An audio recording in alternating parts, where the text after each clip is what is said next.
Hello again. Welcome back to information storage and retrieval. To, we've gone over quite a lot of the basics of how an information retrieval system works. Um, Today we're going to dig in a little bit more in depth on a few different topics, but all centered on uh, term vocabulary. So let's look at our system so far.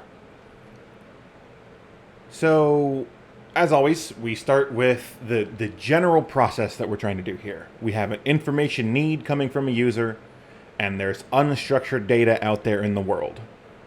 And we want to build an information retrieval system to be able to give that user some search results. Okay, so how do we get the unstructured data into this system? Well, we build a collection of it. So we select what we're actually going to use. We're going to tokenize that collection into these nice, movable little chunks of text, usually, but data, right? And then we make sure it's normalized so that some of the things that we are doing will collapse together, right? So if you have two forms of the same basic word, we want those to be searchable together. Okay, so now we have these normalized term tokens. We can build an inverted index. It has a dictionary of all the terms, and it has a set of postings for each of those terms, a place to look those up. So I know that A occurs in document 2. Great. So now I can process a query. Query comes in from the user. We do the same kinds of processing to the query so that it's in the same terms. This is why the term terms is termed. You have the query, you turn it into tokens, you normalize those tokens into the terms. Hopefully the same terms will now match. And then we talked at great length last time about how do we actually process that. We do some set functions, set functionality to say, hey, what's the set of postings for one term? What's the set of postings for another term? I will intersect those to find the results. This is, as we've discussed it, a complete search system. Great, class is over. I got how many weeks left? No. But this is a simple system. This system will let you do search. It will let you pull things up from the unstructured data of the world. But it's not very good yet. First of all, this is only Boolean retrieval. There's no ranking going on yet. We're just saying, does this exist in the document or not? And I tell you right now, if Google stopped at Boolean search, Boolean retrieval, you would not use Google. Google does a lot of other work to make sure your terms, your query, most closely match what is actually in the document, not just, oh, hey, here's a couple of words, here's one at random, good luck. And also, we are only handling complete words as tokens. And sometimes we want other things that they don't really fit that category. So non-words, or we might need certain things that are multiple words. It's like key phrases we might want to keep track of. So, what are we looking at today? So, first we'll talk a little bit about the granularity of our documents. That changes some thoughts. Then we'll begin talking about the term vocabulary. So how we collapse certain terms together, and what should we or should we not be collapsing into our vocabulary. Vocabulary being the terms that are in our dictionary in the index, right? And then we'll talk a little bit about K-gram indexing, which plays a key role in a lot of different chunks of this whole process. So, until now, the collections that we used have been simple, right? Where I give you lines of text from Dr. Seuss poems, right? So some strings of text that we might want to look up in our toy examples. And the terms are just words, right? Again, a good search system needs to do a little bit more than just have exact term matches for whole documents. But this starts with a document. So first, documents can be anything, as I've said a few times, right? But even if we're just looking at text, there's a variety of kinds of documents out there that you might want to mine for information. You might want to build a search system around. So web pages are easy. They're built in HTML, which most of you have experience with. And there is a way to access the text out of that file, right? You might not want all of the meta text, all of the tags, right, for building the page, but there is text that is searchable there. PDFs also, they're in a similar way to web pages. You have lots of text in there, but it's all arranged carefully inside these objects and such. There are ways to extract all of this. If we're lucky, we just get text files that are already just a bunch of text, a bunch of strings, which is great. But as I mentioned before, we can dive into other kinds of documents too. Videos, images, audio files. Ultimately, as long as it's data, there's some way that we can index it. We'll talk about those concepts later. There's some interesting approaches there. For now, we'll stay in the text world. And if we're going to do text, we got to get the string out, right? There might be other interesting information available, but most of all, we want, like, what am I, like, think about yourself if you're trying to search a huge set of documents. What do you actually want out of it? You want the readable text, right? So there are ways to get that. First, let's talk about just an idea here. All files are just ones and zeros, no matter what we're doing. You might be able to open certain files in a text editor and look at them cleanly, so .txt files and all that, but those are just ones and zeros sitting there. They need to be decoded first. So common text encoding that you may have seen in your life is ASCII or Unicode. This text right here is ASCII. That's what this program uses by default. You'll jump over different hurdles if you use a different encoding, but also different file types, right? They're all a little bit different structure to navigate, try to rip the text out of. And like I said before, you can do some of this. You can pull some of this information down from not text files and use the same processing. But that's for a later date again. So let's look at a web page that we might want to get the text from, right? Here is overview of the Sherbrooke Metro Station platform. Okay, great. This is a little chunk of random Wikipedia text, right? There's a lot of stuff here. There's a lot of information available if I was to just load this file into memory, if I was just going to load it as a text file. We don't really want to index all of that, right? We don't really want to make all of that stuff searchable. There's a lot of weird stuff here. There's heading information, there's links to other pages, all that kind of stuff. So we would want a process to come in and say, I'm going to extract the readable text here. So if the readable text in this document is this paragraph, we would take pains to write functions, or at least find tools that will do this for us, to extract the readable text from that paragraph. From the raw file, the raw HTML file, I want to pull the readable text out. Cool. So it's not usually hard to do this stuff. It's just kind of finicky. It's a little tedious. You can find parsers that help to do this. In fact, in JavaScript, if we load in an HTML file, we can parse it into a readable object pretty quickly. You can also just try to solve by trial and error. If you have to do this, if you wind up building such a search system, you can find ways to build these yourself. Again, text is just text. And once you figure it out, it makes all the rest of them easier.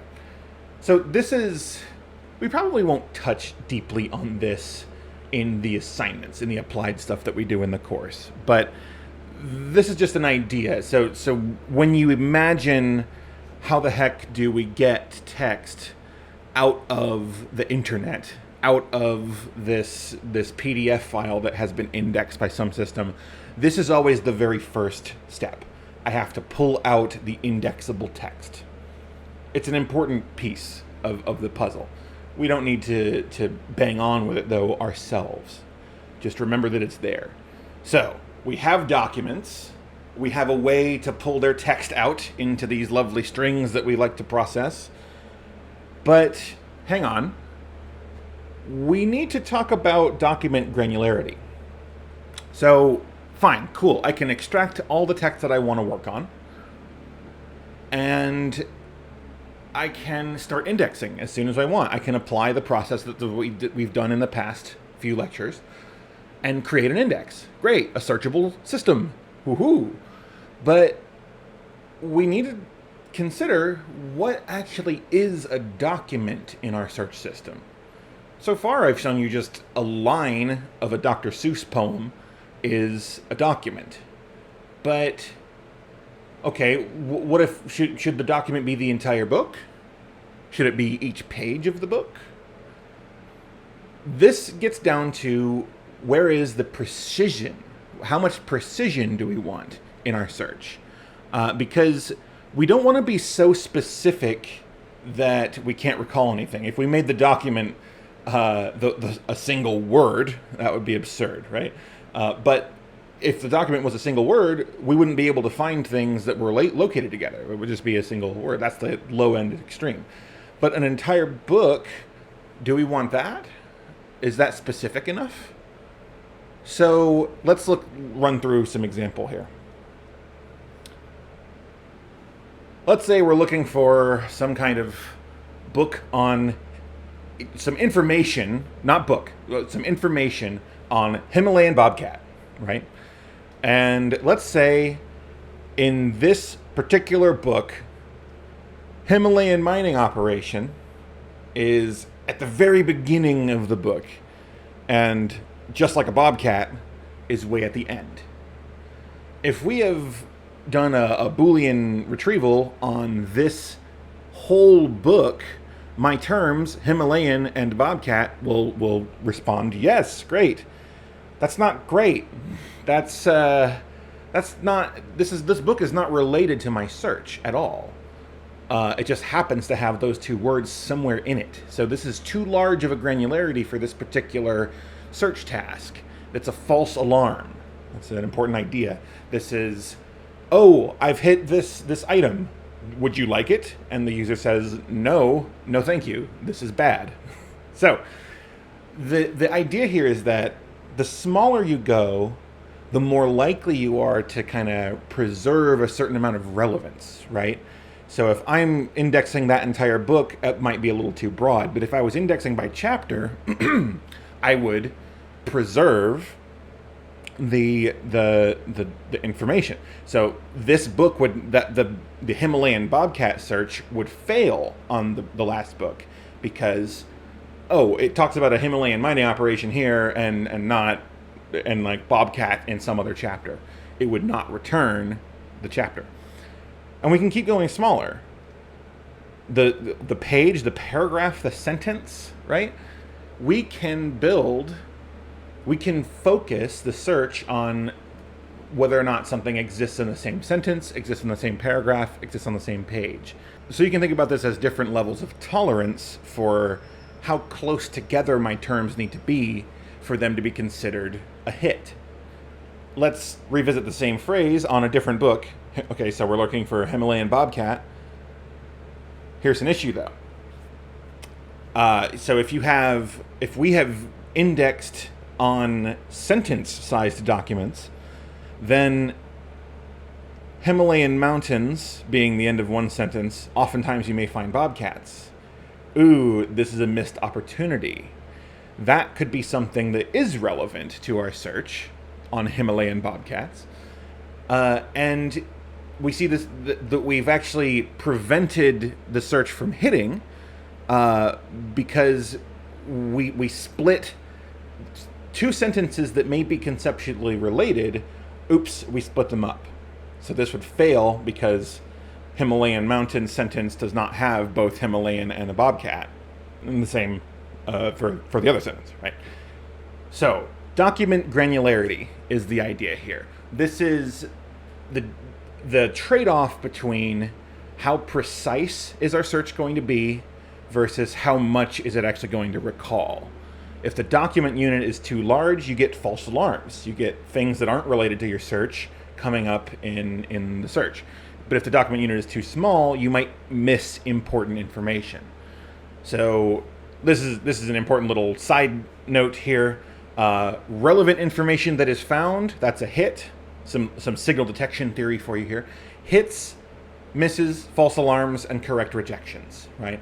So relevant information that is found, that's a hit. Relevant information that is not found, that's a miss. Irrelevant information that is found, false alarm. And irrelevant information that is not found, good, correct rejection. We want as many hits and correct rejections as we can get. But remember, you don't know exactly what the user needs. That there is a guessing game going on in search. This is why Google doesn't always give you exactly what you want. It's gotten really good at it, but it doesn't always get there, right? So selecting your granularity is sort of up to what you think is best for your system, but it's also possible to give this over to the user too. So you could build indexes of multiple granularities, right? It will cost you more storage, and you might have to run a query through multiple processes, but it lets you match with varying levels of precision. So this would give you some cool options to play with. So first off, you could just give the user their choice, right? Hey, look for this in a very specific chunk. Look for this by sentence, by page, by chapter, whatever you want them to be able to do. Whatever you have indexed, you could give them the option. You could also use this to in terms of ranking. So you could say, hey, this page matched, or not page, this term, this query matched on a whole book, but I'm not going to give that much weight. Oh, it matched on paragraph, I'll give that more weight. Ooh, it matched on sentence, I'll give that lots of weight. So you could give each of these a little bit of a score based on how specifically they match. So again, our Himalayan bobcat, it might match at on the second example, right? The one that gets cut off by sentence. So it would match on book, chapter, page, paragraph, not sentence. Cool. This would give us a way to handle, to rank things just by having a few extra indexes. And I know that sounds like a lot. We'll talk about multiple indexing in a moment. So that's all about the document unit. The basic idea is we need to extract the character string first, right? But we also need to figure out how big the document is. We can use multiple, but it's something that needs to be considered for the system. Now, multiple indexes. So far, we've talked about just the single inverted index that exists, right? And we've only been talking about it in one way. The dictionary of terms for the postings of the documents. But there are lots of ways to index. We've already talked about we could do different sizes of documents, right? What we've been working with is called the term document index. And from now on, we will call it that because there will be other indexes that are of interest to us.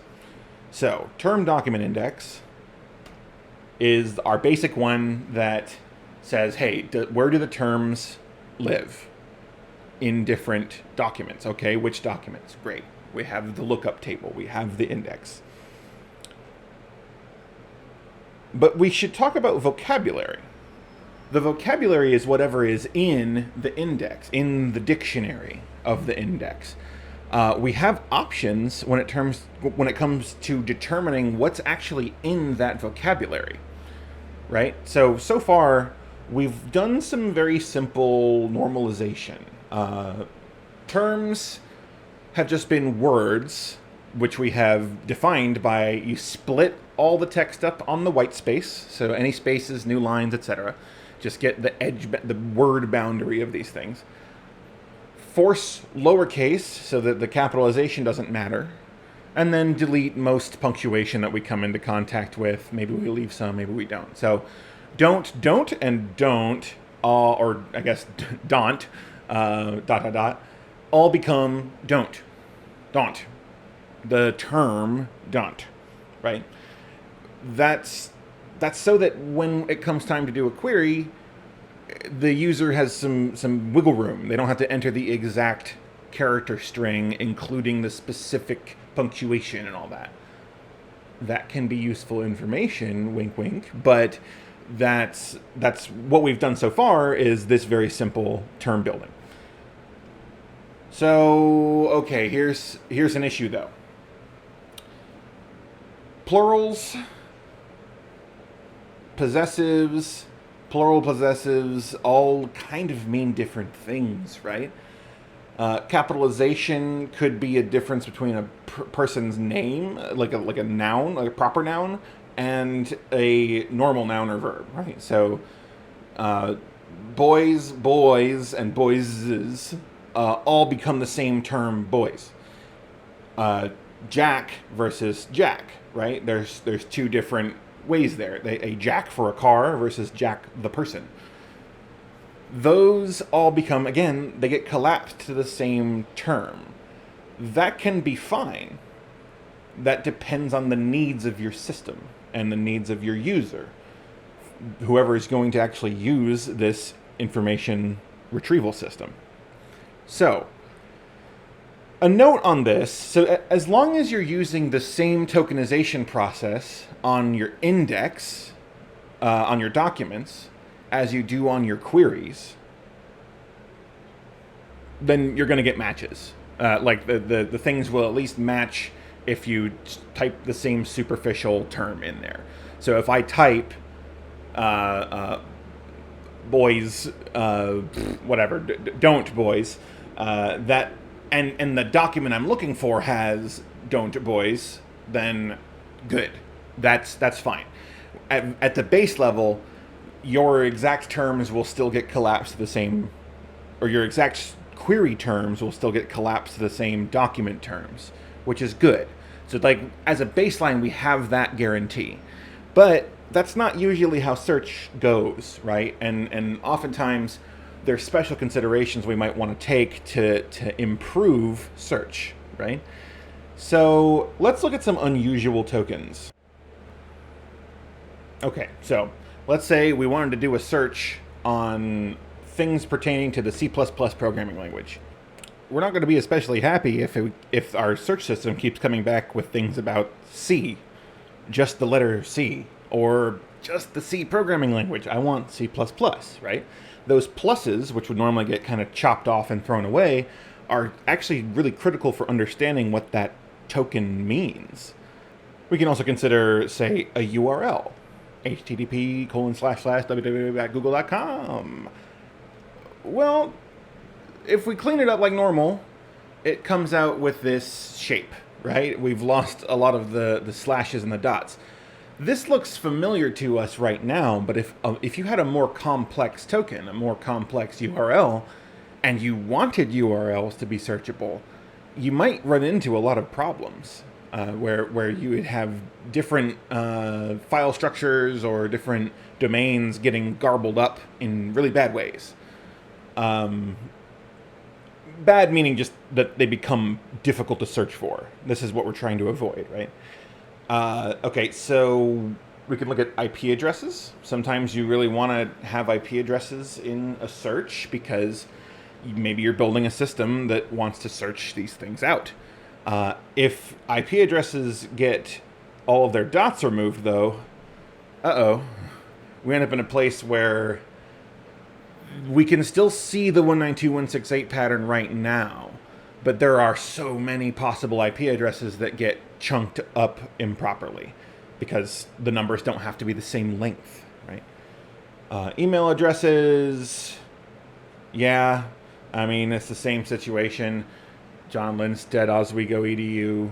We can almost infer that. But there are ways that certain other terms might get collapsed into a very similar search. And if you're specifically in need of email addresses, at symbols and all, you wouldn't really want that.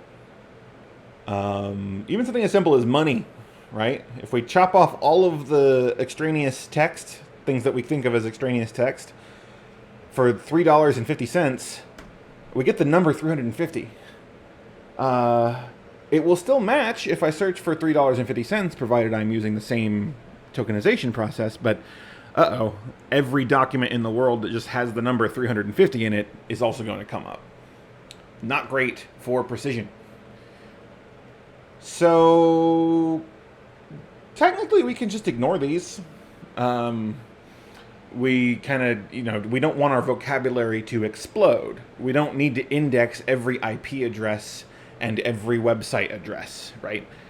But it's important to understand that by ignoring these tokens, it can render them unsearchable in your system. So if you don't care about IP addresses in your particular search problem, then fine. But sometimes we want to know. Also, we can actually make use of this information. We don't necessarily have to index these bits of information. We could store them in other places. So like I've mentioned before, these are kind of good for understanding metadata, structured data that comes in these unstructured documents.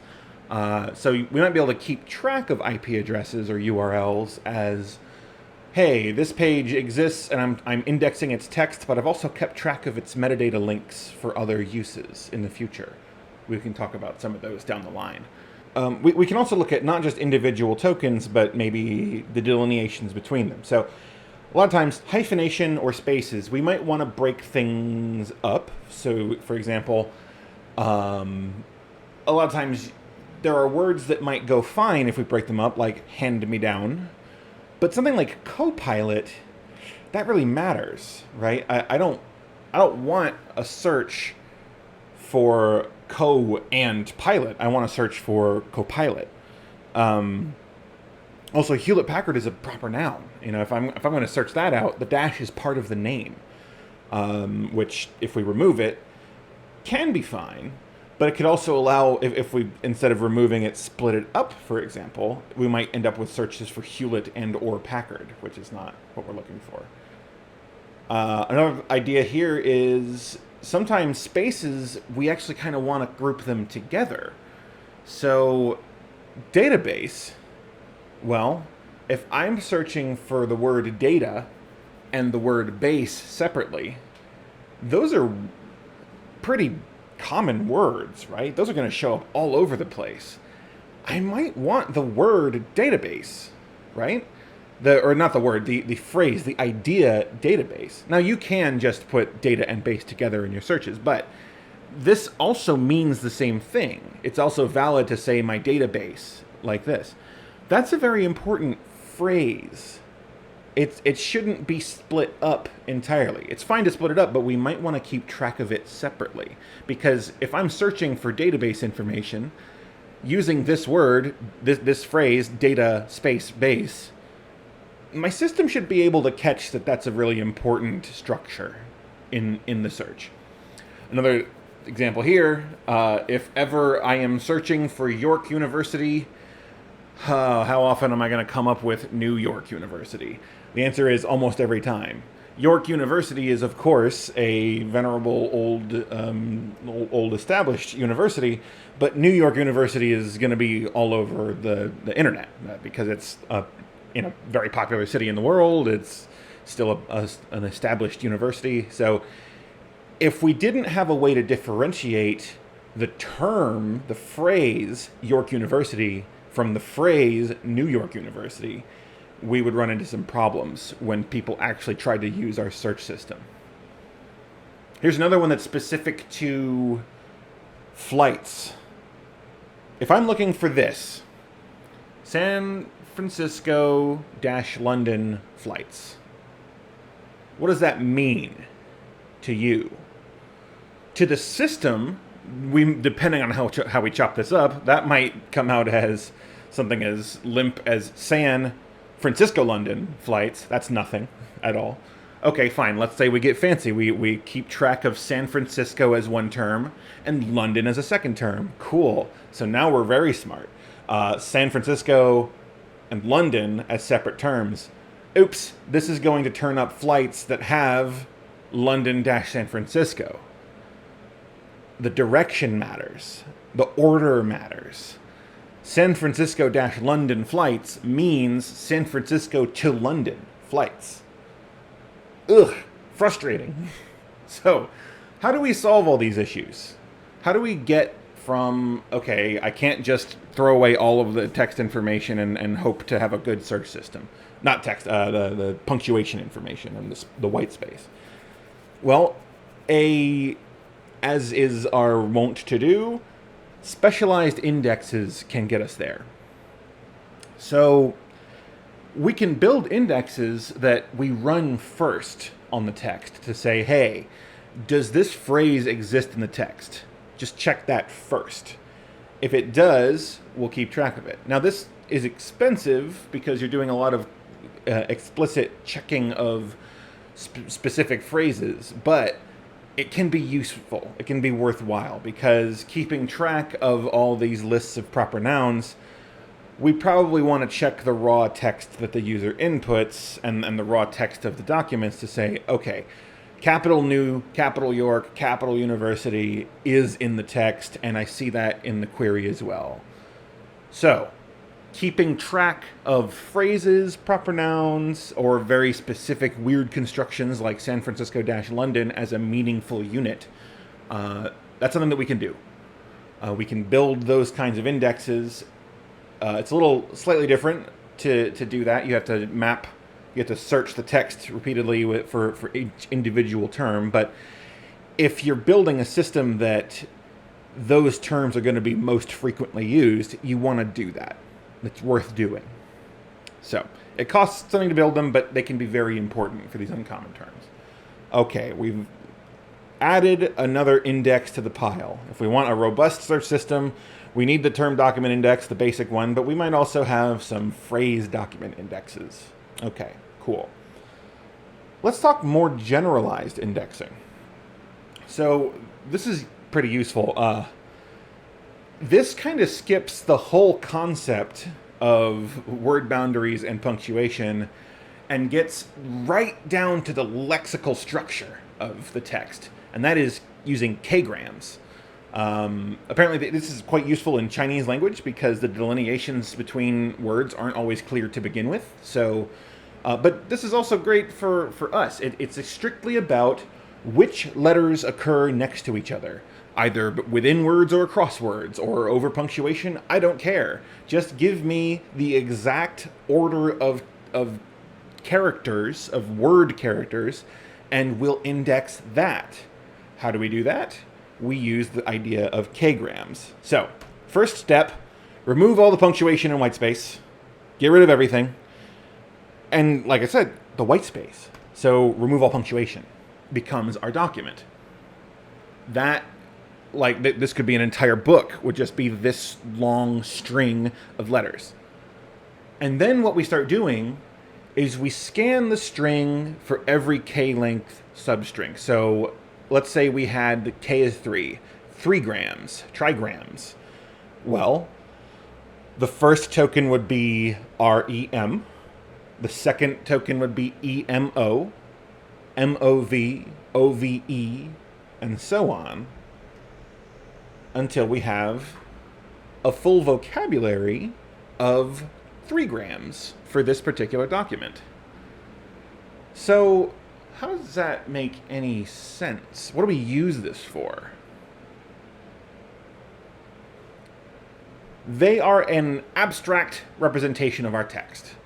I'll tell you now, we can use these later. We'll cover these ideas. We can use these to help with spelling correction and wildcards. And that just to drive the point home that this is a way of getting at, again, the lexical structure, not just the broader concepts, whereas the specialized phrases are for like very specific contextual meaning in the documents. These are more about the exact order of characters. So it's like the bargain basement level of, hey, at least the letters are all here and in the right order. So it gives us this extra index that can just sort of do away with all of the questions about where do I draw the lines of terms and how do I make sense of phrases. It's going to produce false alarms, but it's going to catch missing terms, and it gives us something closer to the string literal search that we've seen. So let's use some examples. Documents. SAM-IAM, when I tokenize that into my normal index in our basic process we've been using, let's say I ditch the dashes. Actually, in our previous examples I didn't, but let's say we did this time. SAM-IAM. Okay. If my query is SAM-IAM, then that matches, because those go to the same space, right? SAM-IAM. I'm doing the same process. I remove the punctuation, all that. SAM-IAM itself will also match. However, SAM space I space AM, unfortunately, is not going to match. I forgot that SAM-IAM has hyphenation in his name. But I'll match things that are based on SAM, I, and AM. That works just fine. But there's a way to do this using the 3 grams, right? The K grams. If we do this based on gramification, so now SAM-I-AM, again, it gets smushed down into SAM-IAM like it did, but now the terms that are associated with this text, the tokens, are SAM, AMI, MIA, and IAM. Okay, great.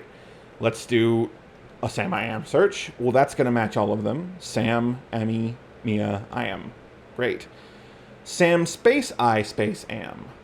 That's also going to match, because again, we've collapsed them to just say, hey, where are the letters? I only care about where the letters are. Cool. If we now, let's say in our documents we've got some messed up, chunked up, bizarre version of SAM-IAM, that's going to build the same tokens too, and thus the search will be the same. That's kind of weird. We don't necessarily want that. If I have this bizarre notation for some back-end databasing something with that structure, and someone searches for SAM-IAM, they're going to be a little perplexed when they don't find Dr. Seuss. But this is a great fallback. It's a great secondary, like, if all else fails, are the letters at least there in the right order? Now, you do need a certain number of these things for it to work, because if you do a bigram, if you break them up into bigrams, it might not overlap properly, so you end up with more false alarms. The size of the grams matters to an extent, but 3 grams usually capture a lot of the structure. So we know what the user really wants if they type SAM space I space AM. I could store that in a specific term index, but that's a lot of effort, and it only works if I know that that's something that people are going to want to search for. So this more general K-gram indexing helps us catch these weird, kind of unusual token matches without having to think about them ahead of time. We just say, oh, we will also try this just adjacent letter indexing process. So that adds another kind of index to our potential structure. You don't have to build all of these. You don't have to always use all of them, but they all work. They're all possible, because indexing is the same no matter what we're doing. So, sorry, bang the mic. We're seeing variety in the kinds of tokens that we can feed into the indexing process. And remember, at minimum, as long as the query is the exact same as whatever is in the document, we can't screw up too bad. It's when there's all this other sort of adjacent information, or rather searches that, lots of information in the search that might be relevant that both you and the user aren't quite sure they would want. We want other ways to give them this information. So we can create very specialized indexes that can handle hyper-specific terms as they occur in the text. It's kind of expensive to do that, but it's totally possible to do that. Or we can create these generalized indexes to handle the basic, just like the low-level features of the text. So we've talked about how to make one index, right? And now we seem to be making them left and right. But that's good. That's the whole kind of idea here. We've looked at one very basic index. Now we're looking at how we can expand our toolkit to say, okay, I can run queries through one index, or I can run queries through 5 different indexes that all cover each other's gaps. Some are more precise, some have better relevance, some are more lexical, right? So we've gone from one to many, potentially, right? You don't have to do all of them every time, but they are available. So let's just think about this. If we have a collection of books, we could build, first we pick a granularity, right? We want to figure out what size of what is the size of our document. Baseline might just be the whole book. Okay, so term to book index we build. That works. We can just stay with that. But let's say we want to get our search system a little bit better at finding more. We want to enable the user to be able to enter any string of characters and be able to find the string itself. And we can also look at phrases in the book that are common that we might want to make sure kind of percolate to the top for the user's use. So we have 3 different indexes that vary in their token specificity. We can also make a bunch more indexes of each of these kinds for each document granularity size. So we can build them for pages, build them for paragraphs, build them for sentences. Now, document granularity. We are getting to a place where that's going to turn up a lot of different search results, but we're going to have each document will be a hit or a miss, or hit or correct rejection, or whatever we want, on a variety of indexes, not just one. We have ways of seeing where these things live and assigning more or less relevance. So this is all just to get at the point. Indexing is a flexible but also very consistent process. So indexing is flexible. We can use any kind of tokens on any size of document. It doesn't matter. It still builds an index in the exact same way. And it's consistent, and that's the point. That we always apply the same basic process, and once you've programmed it once, it always works the same. It just depends on what you feed into it. So we tokenize the documents, we build the postings of where the documents live in the collection, and then we're ready to process queries based on this same process. Now the question is, what do we do with all these results? You know, if I have 16 or what was it, 12 different indexes, how do I display the results to the user? Well, you could just take the union and give back all results that all possibly fit. But you could also use them as a sort of a hierarchical ranking. Say, hey, I'm going to display the most specific, highest granularity, most specific term possible first. Then I'll display, I'll cascade down until I get to the loosest fits. That's a fine way to rank. There are better ways to rank, but this is how you can start to get at the idea of some hits are better than others. And also, if you really want to, you can allow the user to decide which options they want. In your interface, you could provide, hey, which index do you want me to hit? Do you want me to search per sentence? Do you want me to search per book? Do you want me to search for k-gram literals, string literals, or do you want me to search for specific terms? Not terms, phrases. So, yeah. To review, we have talked about a bit about understanding our documents, right? Knowing that we're trying to get the text out of the documents somehow to through its encoding, how to extract it a little bit, and selecting an appropriate granularity for the size of the search. And we've also talked about how the way that we tokenize can enhance our search in different ways. If we use k-grams, we can make the search more sort of general, and if we use phrases, we can enhance when we see specific phrases. So increasing precision, right?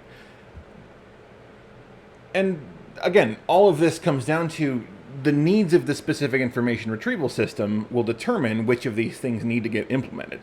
Sometimes you absolutely need them, like if you're building a flight search system, and sometimes you absolutely don't care if your target domain isn't flight searches, right? So, brings us to the final thought. Which would you prefer be ranked higher in a Google search? Specific phrases or the exact order of the characters? Why? All right, thanks. Take care.